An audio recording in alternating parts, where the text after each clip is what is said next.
Ahojte, dnes sa pozrieme do jednej z opustených budov v areáli stále funkčných kúpeľov Sliač.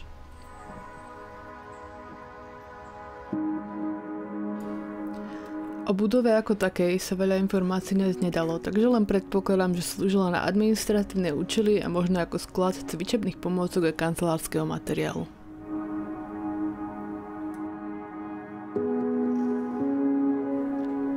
Hneď vo vstupnej hale sa nachádzajú pozostatky bývalej poštovej priehradky, schránky PO Boxu a dve telefónne budky, ktoré boli v čase dávno minulých medzi kúpeľnými hostiami určite veľmi obľúbené.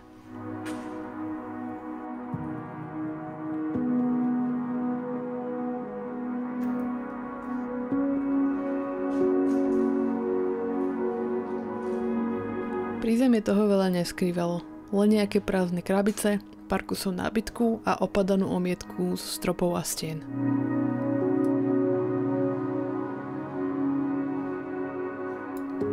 Už na prízemí sme si všimli, že do budovy dosť zateká a to sme ešte nevedeli, čo nás čaká na druhom poschodí. Machový koberec, všade zo stropov kvapkajúca voda. V budove dávam ešte pár zím a úplne sa zrúti.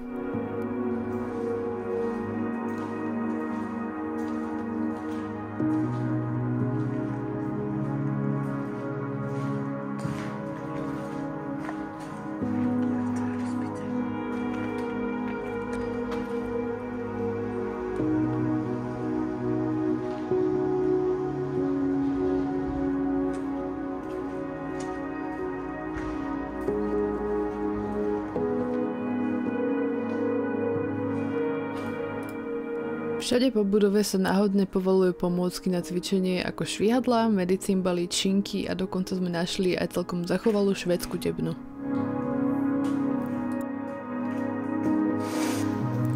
Podľa stôp na stenách a podlahe býva pravdepodobne vďaka streche pozemné podlažie v čase väčších dažďov čiastočne zaplavené. Takisto sa tu nachádzali nejaké prázdne krabice, debny, staré diplomy a bežný kancelársky materiál, ktorý v tej dobe používali.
Úprimne, do budovy sme vošli s nulovým očakávaním, ale jej podzemie ukrývalo zaujímavé prekvapenie.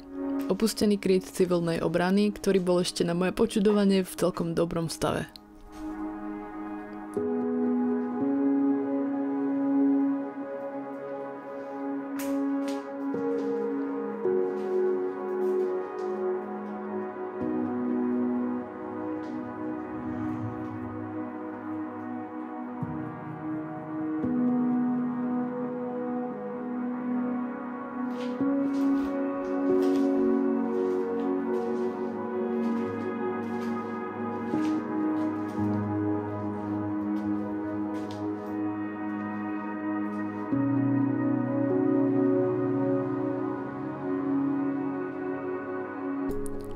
Dátumy na mapách, materiáloch a nastenom kalendári, ktorý sa v kryte nachádza, datujú rok 1983, takže predpokladám, že po tomto roku už jeho inventár aktualizovaný nebol a slúžil len ako sklad nepotrebného materiálu.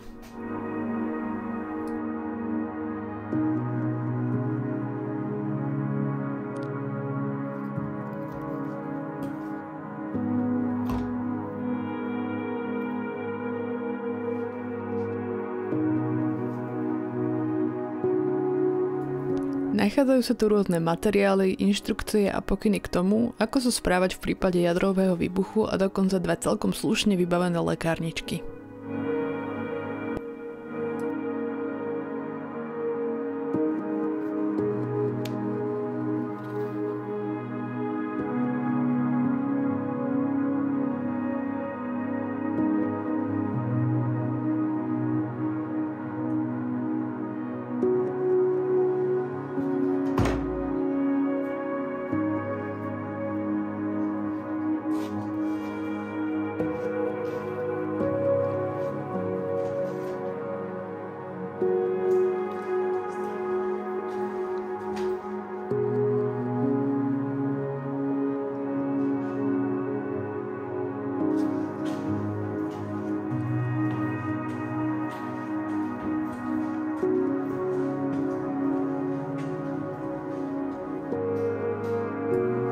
Po odchode z krytu nám ešte zostávalo preskúmať vrchné poschodie a asi bývalú vrátnicu lomeno recepciu, v ktorej sa taktiež nachádzali len nejaké drobnosti ako vlajky a červená nástenka.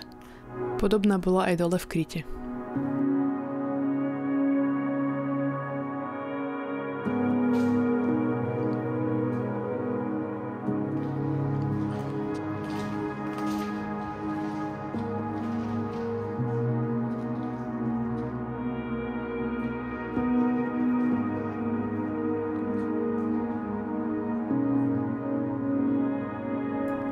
Ako som už spomínala, vrchné poschodie je skrz náskrz plesnivé a zatečené, takže sme sa tu nechceli dlho zdržiavať.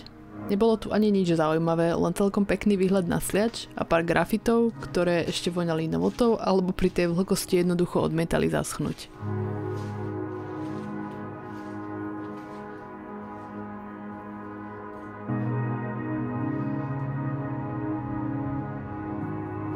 A to by bolo na dnes všetko. Ja dúfam, že sa vám takýto formát videí páči a ako vždy like, odber poteší. A my sa počujeme a vidíme pri ďalšej preskúmavačke. Papoš!